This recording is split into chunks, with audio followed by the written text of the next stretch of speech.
नमस्कार मित्रों, मैं आपका दोस्त अशोक दशोरा, अध्यक्ष संस्था पौरुष मध्य प्रदेश, आप सभी पुरुषार्थी साथियों का हार्दिक अभिनंदन करता हूं, स्वागत करता हूं।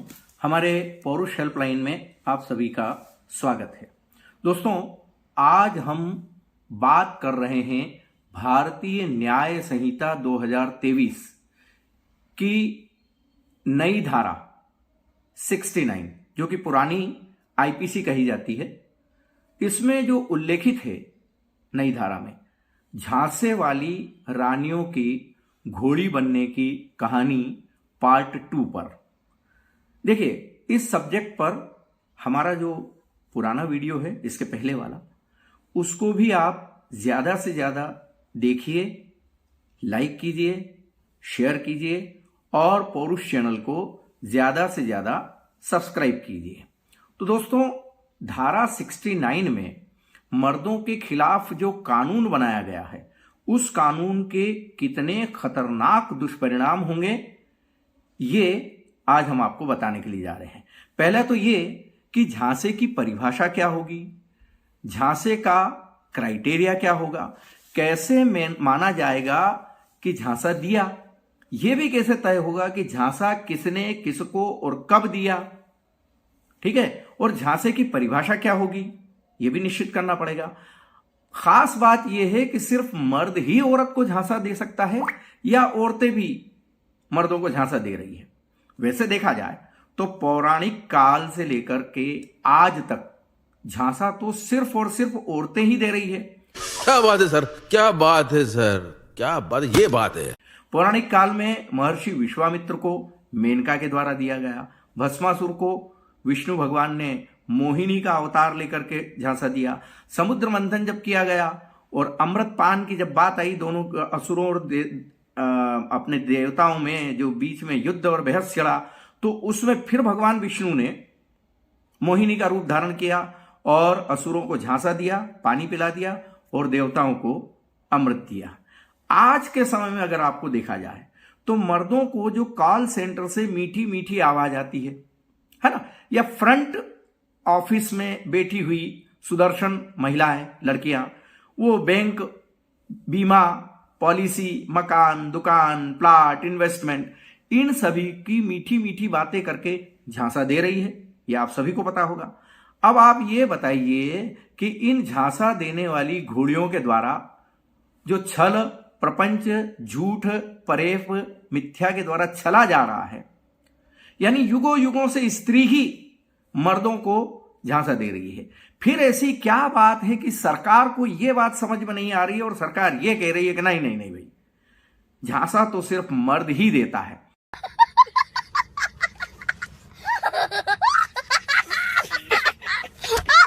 और इस कारण झांसे के नाम पे मर्दों का उत्पीड़न क्यों, मर्दों को प्रताड़ना क्यों? अब आप बताइए, झांसे की कोई परिभाषा नहीं, कोई क्राइटेरिया नहीं, कोई उसका पैमाना नहीं, तो क्या दूध वाले, सब्जी वाले, किराना वाले, ऑटो रिक्शा चालक, बस रिक्शा चालक, इनके ऊपर भी झांसे की ये धारा अप्लाई होगी? क्योंकि औरत तो ये कह सकती है, झांसे वाली रानी, कि मुझे तो दूध वाला ने बोला था कि पूरे महीने का दूध दूंगी फ्री में, किराने वाले ने बोला था पूरे महीने का राशन फ्री में दूंगा, सब्जी वाले ने बोला था कि सब्जी पूरे महीने की फ्री दूंगा, ऑटो चालक ने बोला था कि झांसे वाली रानी, तुझे तो मैं पूरे महीने फ्री ले जाऊंगा, लाऊंगा, इसलिए मैंने टांगे चोरी कर दी, मैं घोड़ी बन गई, अब ये पैसे मांग रहा है। तो क्या इतने छोटे छोटे लोगों के खिलाफ भी झांसे की 69 धारा अप्लाई होगी? क्या बोला तूने? और सुन लो, किसी शिक्षक, ट्यूटर, डॉक्टर, वकील, व्यापारी, ठेकेदार, कारपोरेट, उद्योगपति, वैज्ञानिक या आईटी के मैनेजर, सीईओ के खिलाफ भी फ्री में पढ़ाने, फ्री में इलाज करने, फ्री में केस लड़ने, फ्री में नौकरी दिलाने, फ्री में प्रमोशन दिलाने, इन सब चीजों के कारण ये झांसे वाली रानियां टांगे चोरी करके या घोड़ी बन के इनके खिलाफ झूठा 69 का मुकदमा दर्ज करा पाएगी। और सबसे बड़ी बात यह है कि अगर इन झांसे वाली रानियों ने किसी के खिलाफ भी झूठा मुकदमा दर्ज कर दिया तो क्या टांगे चोरी करने के सबूत जो 2 महीने 4 महीने 6 महीने पहले गोली बनी थी, 2 महीने 4 महीने 6 महीने बाद, जबकि उनकी मंशा पूरी नहीं हो रही है, उनको नौकरी नहीं मिल पा रही है, उनको प्रमोशन नहीं मिला है, उनसे शादी नहीं की है, उनको व्यापार व्यवसाय लाइसेंस परमिट ये नहीं दिया गया है, तो उक्त अधिकारी के ऊपर जो रेप का मुकदमा दर्ज होगा उसके सबूत 2-4-6 महीने बाद भी मिल पाएंगे कि 2 महीने पहले 4 महीने 6 महीने पहले ये घोड़ी बनी थी या टांगे चोरी करी थी।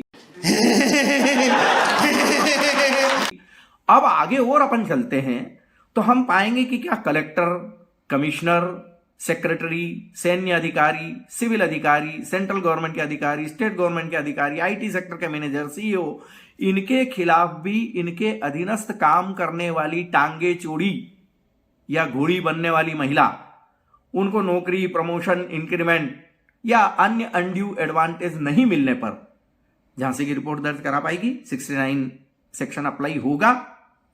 और फिर सबसे बड़ी बात है कि नौकरी, प्रमोशन ये नहीं मिलने पर, औरत की मंशा पूरी नहीं होने पर औरत एफआईआर दर्ज कराएगी। और क्या उसको नौकरी, प्रमोशन, इंक्रीमेंट या अनड्यू एडवांटेज दे दिया गया तो वो बड़ी प्रसन्न हो जाएगी कि मैंने तो जो टांगे चोरी करी थी तो अब मेरे को 69 नहीं करना।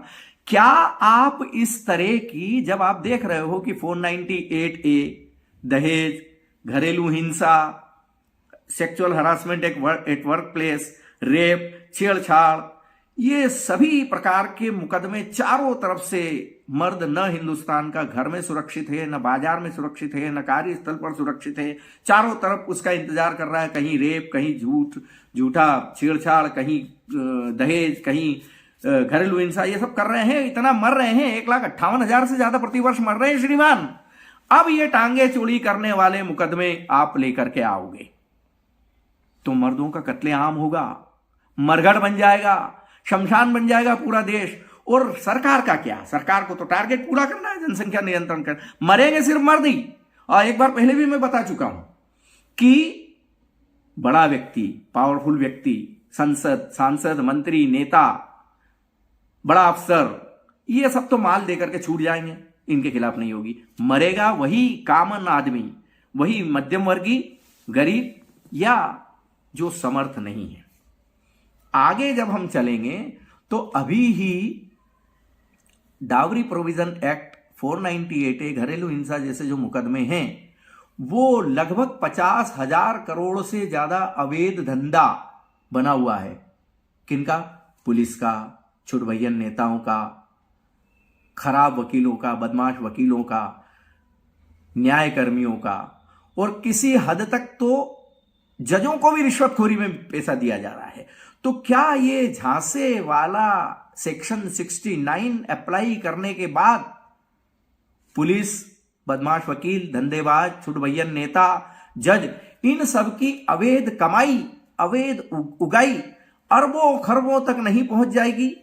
और अनीति और व्यभिचार का ये जो धंधा सरकार ने खोला है, ये धंधा किस हद तक, कितनी दूरी तक जाएगा और कितने मर्द मरेंगे, इसकी कल्पना नहीं की जा सकती। विडंबना और आश्चर्य का विषय यह है कि झांसे की रिपोर्ट से वो औरतें ही दर्ज करवा पाएगी।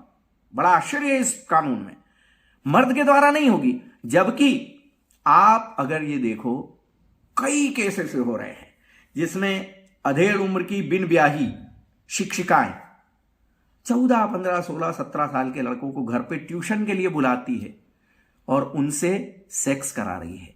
तो क्या ऐसी टांगे चोरी करने वाली शिक्षिकाओं या घोड़ी बनने वाली औरतों के खिलाफ पॉस्को और झांसे की रिपोर्ट दर्ज होगी? या फर्ज किया कि कोई महिला किसी लड़के को जो अच्छा खासा कमाता है, बढ़िया तनख्वाह है उसकी, है ना, कारपोरेट में है, उसको झांसा दे करके शादी के लिए खुद से एक संबंध बना लेती है कि अब तो यह कहां जाएगा।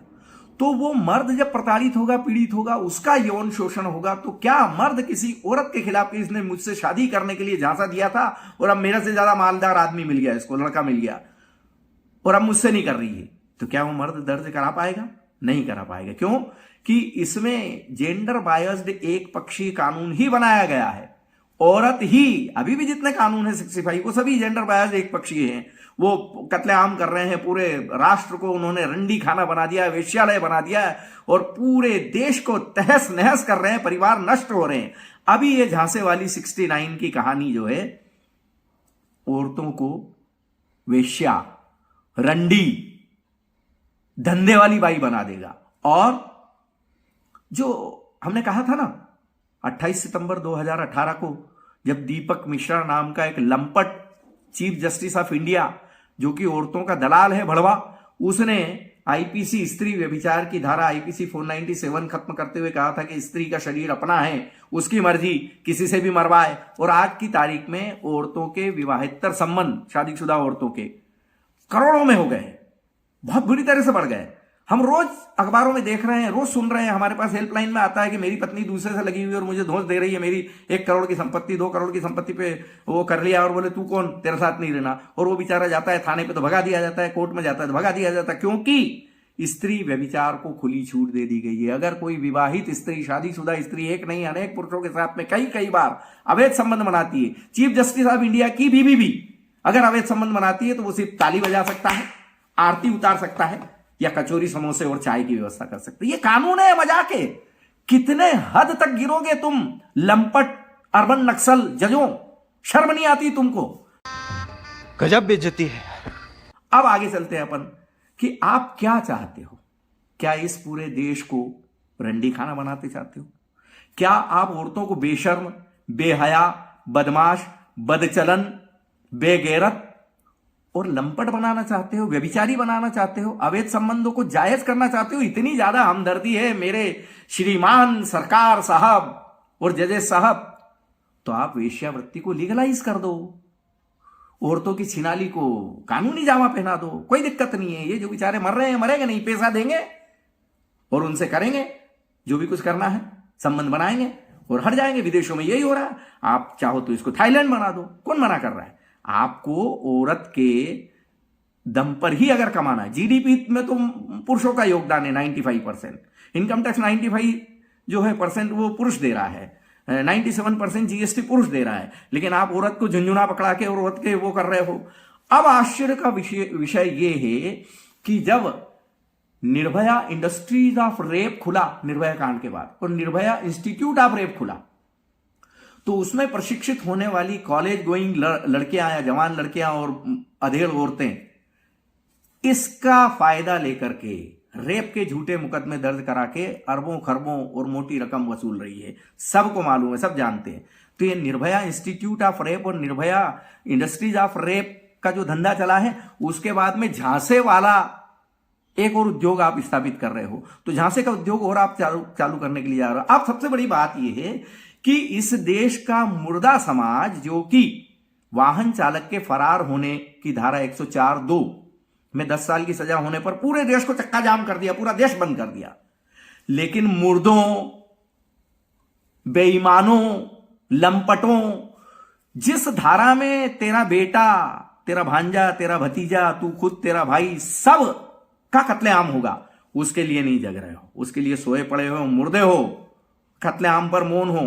आखिर क्यों नहीं जाग रहे हो? क्यों नहीं? जब मेंस राइट के आंदोलन जंतर मंतर पे होते हैं, संसद के सामने होते हैं, सुप्रीम कोर्ट के सामने होते हैं, तो क्यों नहीं इकट्ठा होते हो?